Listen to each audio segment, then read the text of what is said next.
position we're attacking says, if God didn't command anything, nothing would be right or wrong. God's commanding it, makes it right or wrong. And we had 3 problems with that, 2 of which I discussed yesterday, and the third of which I just introduced briefly. One problem is, if you say without God's commands, nothing's right or wrong, there's no reason to say that. There's no proof that it's so. There's no argument that it's so. It's the same problem with saying that there's no absolute morality or objective morality. There's no argument that it's so.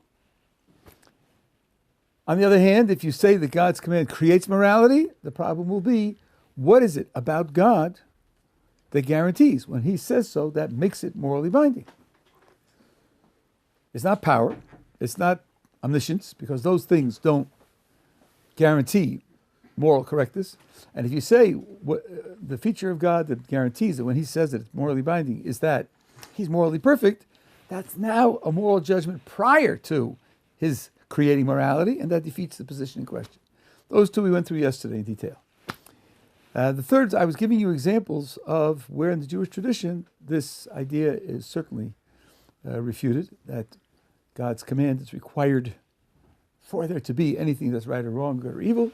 We spoke about the idea of a mishpat, which is precisely a mitzvah that you are bound to keep, even though it isn't, even if the Torah weren't given. Maimonides in the guide says that if your reason tells you something is good to do and you do it, God will reward you. If reason tells you something's bad to do and you do it, God will punish you, even though it's not commanded by any prophet. Those are Maimonides' words. Shimon Shkop, in the middle of the 20th century, the first half of the 20th century, wrote a classic of legal analysis on the Talmud, commentaries. In his introduction, and by the way, in our books, introductions aren't what they are, I think, in any other literature. The introduction to a book has nothing to do with the book at all.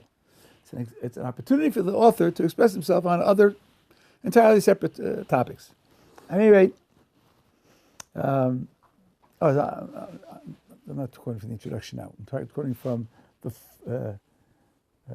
5th section, the 2nd chapter. This my oldest son showed to me. Shimon Shkop asked the following question. We know it's forbidden to steal other people's property. How does it work? Is it that God says don't steal ABC, things in certain conditions? Let's try that again. God says don't take things like ABC. And I say, oh, God told me not to take things like ABC. That makes them other people's property. It's God's command not to take them that makes them into other people's property. That's one possibility. Or the other way around. Property is property. You know what property is before God says anything. And what God says is, don't steal other people's property. Which way is it? According to the theory we are fighting with, obviously the first has got to be correct. Until God tells you what to do and what not to do, there are no limits of what you can do. God says, don't take ABC. That's what makes it into the other person's property, and then you're forbidden to take the other person's property. Shimon Shkop says the opposite is true. That the property is prior to the Torah's command not to take it. And the Torah tells you don't take other people's property. And he gives an analogy. He says you have to admit that there is such a reality because many Jewish authorities tell us that a reason for keeping the commandments is gratitude to God. That's one of the reasons why we are obligated to keep the commandments. God provides us with enormous benefits. When someone provides you with enormous benefits, you then contract a debt of gratitude. And the debt of gratitude is a moral reason to do what that person wants, up to and within the size of the debt. Now, says Rav Shimon Shkop, think about this. A reason for putting on tefillin, a reason for keeping kosher, a reason for giving charity, a reason for doing justice, one reason is a debt of gratitude to God. Okay, what is the ground of paying your debts of gratitude? Why must you pay your debts of gratitude? Where does the moral rule, pay your debts of gratitude, come from? Is that too a rule of the Torah? Then you're going around in a circle. Then you've lost your foundation. Because what will you say? I keep kosher because of a debt of gratitude. And then, why do I keep debt of gratitude? Because it says so in the Torah. So, which supports what? The point of the argument given in the two resources is the debt of gratitude is a foundation for keeping all the commandments. Then it's got to stand outside the list of commandments. It's got to be prior to the list of commandments. You have to know that you have an obligation to pay a debt of gratitude before you come to consider your relationship to the commandments. So that's another source of the idea that there are moral requirements that stand independently of a divine command. Now, I'll put this up on my website in Hebrew because of the Hebrew sources, but I have 16 sources which echo the same idea, that there are moral requirements independently of divine commandments, and there are no sources that I'm aware of that say the opposite. There are no classical Jewish sources that say all right and wrong comes from God's command, and without God's command there would be no right and wrong, no requirements of morality. No Jewish source says that. So that being the case, the argument that people use, well, if you're an atheist, you can't have real values, that's simply not something that the Jewish tradition is going to support. Now, the problem will be, does this make God irrelevant to morality? Does this make God's command simply a non-contributor to morality? That doesn't sound right either. That sounds much too extreme. Surely, if God says so, that has some moral purchase.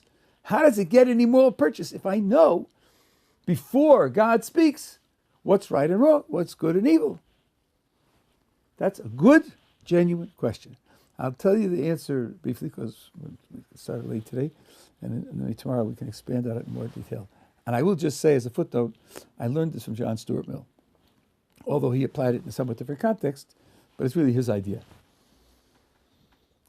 Recall that when you make a concrete moral judgment is based to a great extent on what you think the facts are. It's based on your moral principles and what you think the facts are. You can affect your concrete moral judgment by changing the facts without changing the moral principles at all. So the general picture is going to be this. Independently of God's command, I know moral principles. And those moral principles are binding. And they're binding because my mind appreciates that they're binding.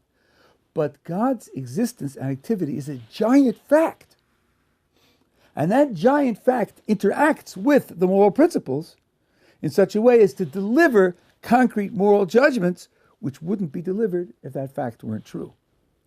And one example of that logic we just had in the last 10 minutes. Take the moral principle of gratitude. The moral principle of gratitude says, if anybody benefits me, I owe him a debt of gratitude. That includes everybody.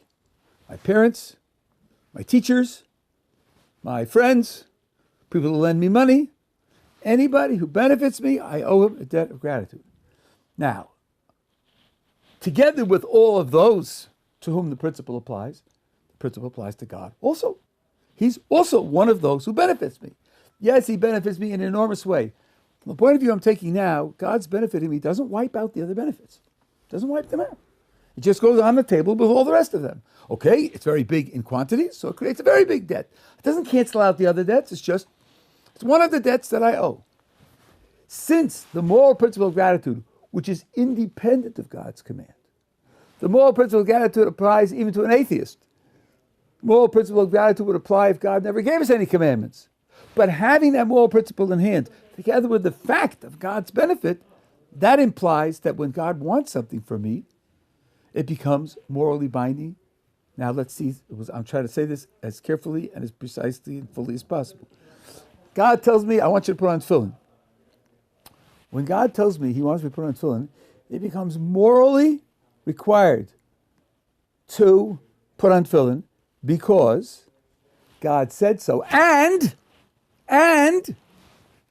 God said so in the context of a general moral principle of debts of gratitude, and God has benefited us to a very great extent, so we have a debt of moral gratitude to him.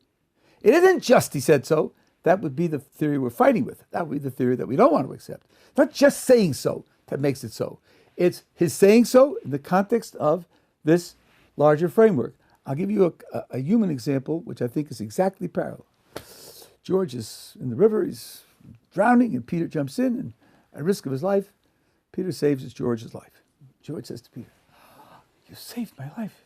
Peter, I'm so grateful to you. If you ever need any help, if you ever need anything from me, don't hesitate to call. You saved my life. I owe you everything.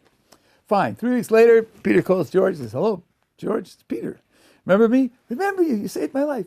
Well, I do need some help from you. I need help from you painting my living room purple. Can you come over Sunday afternoon and give me a hand?" George says, "Sure. What do you mean? Saved my life? Okay." Suppose Peter had asked for George to help him paint his living room green. Could George say, "Purple I could do, but for green, no, I don't have the time"? He couldn't say that. Suppose he said, "Help me balance my checkbook," or "Help me mow my lawn," or anything, any service within the debt of gratitude of saving someone's life will become obligatory on George because Peter says so. Now, how does that go? Because Peter says so. Not because Peter's some kind of moral authority, and when he says so, it becomes morally right. Peter's just another human being like you and me. No, but Peter saved George's life, and George has a debt of gratitude.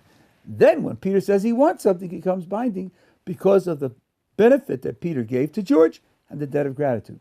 That's the way it works. That's how God gets his moral purchase.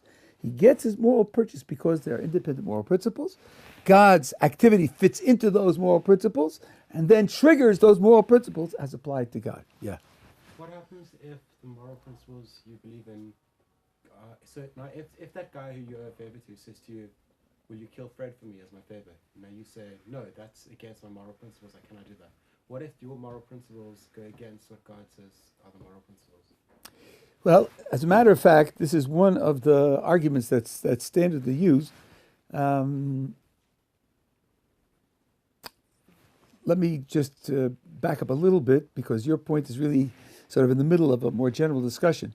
Someone could ask, so you're using these moral principles to deliver moral authority to God on the basis of how he fits into the moral principles. But these moral principles are limited. They're not unlimited. You gave a good example.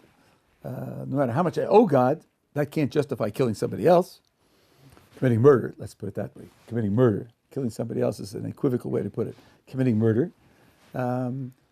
Let's take gratitude and say that God commands me to jump off the Empire State Building. Many people would say, saving my life doesn't give you the moral authority to tell me to kill myself. There are limits to how much moral authority you get. So now, whatever these principles are, presumably they're going to deliver to God some limited moral authority. Is that right? Is that the way we think about God's moral authority, that it's limited in certain ways? And the answer is yes. God's moral authority is limited. It's limited. It's not absolute, and it's not without limit. Go back to the example I gave you about Abraham challenging God when God says he's going to kill out the people in Sodom and Gomorrah. And Abraham says, "You can't kill the righteous. Shall the judge of the earth not do justice?" Abraham is saying to God, there's a limit, a moral limit beyond which you cannot go. What about with Abraham and Yitzchak? Okay, we'll talk about that. We'll talk about it. Now, take for example the problem of evil, the problem of the suffering of the innocent. How does the problem go? The problem goes like this: George is suffering. Now, if he's committed some evil act, and the suffering is proportionate as a punishment for the evil act, we'll be prepared to accept that. If George has not committed an evil act, but the suffering contributes to some good in the future that you can't get any other way, we might be prepared to accept that. But if George is innocent and his suffering doesn't contribute to some future good, then it's wrong that he should suffer. Now, who are we saying this to? We're saying this to God. We're saying to him, then it's wrong that he should suffer, and you can't do that. The problem of evil is throwing a challenge to God's morality. In all of Jewish literature, the answer is always one of your two premises is wrong. Either he's committed a crime you don't know about, or it's contributing to some future good that you don't know about. Never do they say, who are you challenging? God? You're challenging God's morality? He does it himself. He makes it. He creates it. He's responsible for the whole system. He can do as he pleases. Nowhere does it say that. That's not our response. So we do recognize that God's moral authority is limited by the limits of morality. We do recognize that. So indeed, there's going to be a limit to what God can tell me to do. And what we have to see is that those limits are never transgressed. Now, using the same logic we talked about 7 minutes ago, since a concrete moral judgment depends to a great extent on the facts of the matter, and since in almost every case there are many, many facts of the matter of which we are not aware, it's going to be very difficult to convict God of going beyond the limits. There's always the possibility that there are other facts of which you are not aware, which explain why what God is commanding is within the limits. Take as a simple example reincarnation. The person to whom this is happening, his soul may have been in the world a dozen times before with quite a different history from what you observe in this lifetime. And that may fully justify what's happening to him. So once you know that the facts have to be taken into account, and you know that you are largely ignorant of many of the relevant facts, it's going to be very difficult to convict God of passing the moral limits. But the bottom line is, there definitely are limits, beyond which even God cannot go, because if God is morally perfect, then he has to live up to the rules of morality. Sorry, do you mind if I continue?